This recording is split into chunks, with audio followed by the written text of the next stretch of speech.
Hey, keeps getting better. Let's get to it today. Just making sure my mic was working. That's why I've been taking off the helmets. A couple of times before, believe it or not, I got through a whole 10-minute thing, sometimes freeform even, and the mic was off. That sucked. But again, here we are talking about Donald Trump and his announcement, which was very anti neocon, and his continued Middle East trip. Um, the big buzz around this is that 5 days ago, international diplomatic sources seemed to believe that Trump was intent on recognizing a Palestinian state, and this has sidelined Israel completely. And let's get into the ways that that's happened. If you're still here, please drop a like and subscribe. Follow, and I'd like that. Most of these are put on TikTok first. It's the easiest method for me to edit. And then from there, I put them on other media formats. So let's go ahead and start with the American Israeli soldier that was released from Gaza. Now, this was a very different event than any of the other hostage releases. This was an American president only working on someone who had American citizenship. Apparently, there were direct talks with Steve Wilcox or Sir Wilcox or somebody from his office and the H group, and they made it happen. During that time, Trump also met with Palestinian president in Saudi without the permission or consent or even an envoy from Israel being present. This is unheard of. You have to understand the United States foreign policy to Israel was written by Henry Kissinger in a manner that made it nearly impossible for the Palestinians to even negotiate a state. For example, everyone who'd been removed from Palestine, no longer lived in Palestine, or from the diaspora was never allowed to be involved in the negotiations. So when you see militant groups being the only ones allowed, this is because of the creation of the structure when it comes to the meetings that the Palestinians had with the Israelis and the structure as it was written by Henry Kissinger. Well, that demon is dead and gone, and Trump is here now and doing things that have never been seen before. Typically, you would have an envoy with you from Israel if you're going to have any sort of negotiations. In this circumstance, Trump has completely sidelined Israel by going around them and dealing in direct talks with Hamas here in this circumstance to return Idan Alexander, the hostage that was held in Gaza for nearly 18 months. Trump then unilaterally meets with the president of the Palestinians.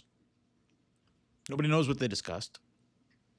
Then Trump goes to Qatar, gets beautiful gifts, as he would say, beautiful gifts, and is holding talks with Iran while icing out the Israeli government.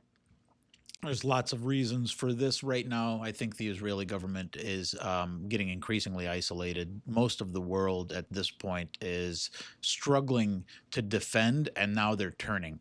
So you'll see a lot of movies coming out, like the settler movies and movies made by Israelis, like Other Land, for example.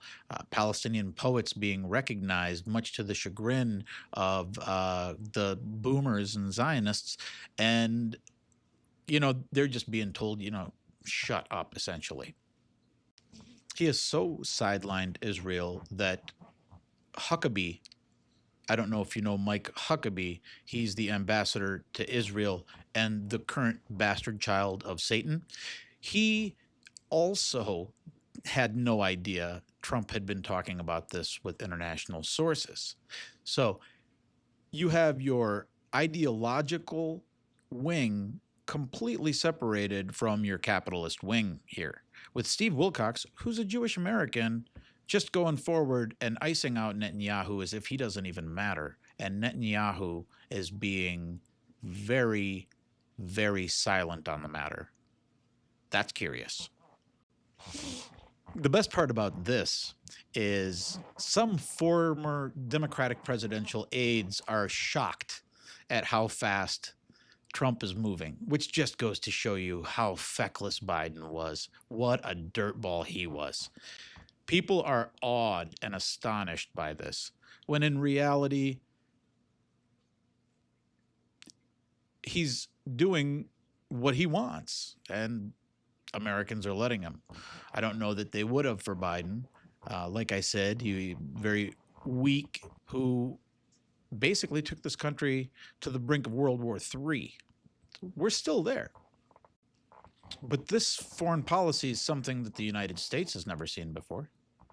That's for sure. We've never seen somebody completely freeze out Israel from the region when they're negotiating with the border countries of Israel. And so here we are,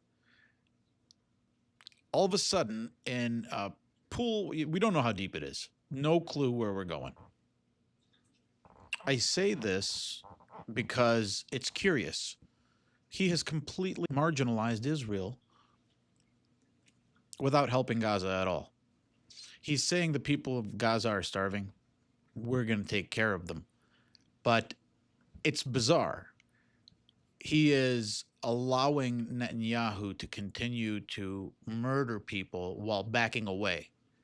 It sure looks like he's going to try to set up a blame game at some point in time, which is fine by me. I mean, if the most evil man in my lifetime gets his comeuppance, who am I to say no? So let's recap.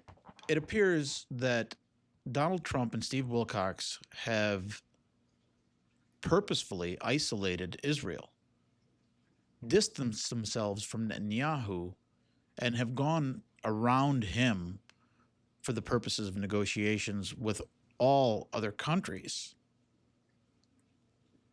He's also not done anything to help the people of Gaza. And he's talking about recognizing a Palestinian state without letting his ambassador even know. It's all going to be determined on how the U.S.'s foreign policy is pushed forward. And it's all going to determine if the U.S. foreign policy standard is going to remain keeping the diaspora Palestinians, or the Palestinians who were expelled in 48 and 67, from being members of the negotiation tactic, which goes to show you that really it's never been a good faith negotiation to begin with. But with regard to the president's America first, you're seeing a lot of Trump first right now. If it's good for Trump, it's going to happen. And if it's not good for Trump, it's not. And Netanyahu's finding that out the hard way.